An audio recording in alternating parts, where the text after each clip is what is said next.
নগাঁৱৰ নুৰুল আমিন ষ্টেডিয়ামত নৱকুমাৰ ভূঞা সৰণি ফুটবল পূৰ্ণগতিত এছটি ক্লাবৰ জয় আৰু ৰেডিয়েণ্ট স্পৰ্টছ ক্লাব বনাম জেবি ক্লাবৰ খেল ড্ৰ নগাঁও ক্ৰীড়া সন্থাৰ উদ্যোগত নুৰুল আমিন ষ্টেডিয়ামত পূৰ্ণগতিত চলি থকা নৱকুমাৰ ভূঞা সৰণি আন্তঃক্লাব ফুটবল লীগৰ দেওবাৰৰ খেলত ক্ৰমে এছটি ক্লাবে ৰেড ক্ৰিছ ক্লাবক 2-0 গলত হৰুৱাই সম্পূৰ্ণ পইণ্ট অৰ্জন কৰাৰ বিপৰীতে ৰেডিয়েণ্ট স্পৰ্টছ ক্লাব বনাম জেবি ক্লাবৰ মাজত খেলখন 2-2 গলত ড্ৰ হয়।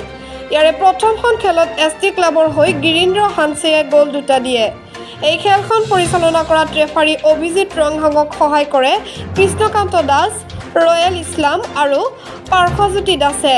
আনহাতে দ্বিতীয়খন খেলত ৰেডিয়েণ্ট স্পৰ্টছ ক্লাবৰ হৈ সুমন কেম্প্ৰাই আৰু কোচ জেহেৰিয়ে গ'ল দুটা দিয়াৰ বিপৰীতে জেবি ক্লাবৰ হৈ অনুৰাগ শুকাই আৰু বিৰাজ বৰদলৈয়ে গ'ল দুটা দিয়ে।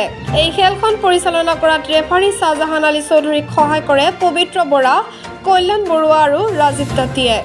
উল্লেখযোগ্য যে নগাঁও ক্ৰীড়া সন্থাৰ স্বীকৃতিপ্ৰাপ্ত তৃতীয় ডিভিজনৰ জিলাখনৰ বিভিন্ন ঠাইৰ মুঠ 7টা ক্লাবৰ মাজত ৰাউণ্ড ৰবিন লীগ পদ্ধতিত এই লীগ আয়োজিত হৈছে। News desk report, news online Assam.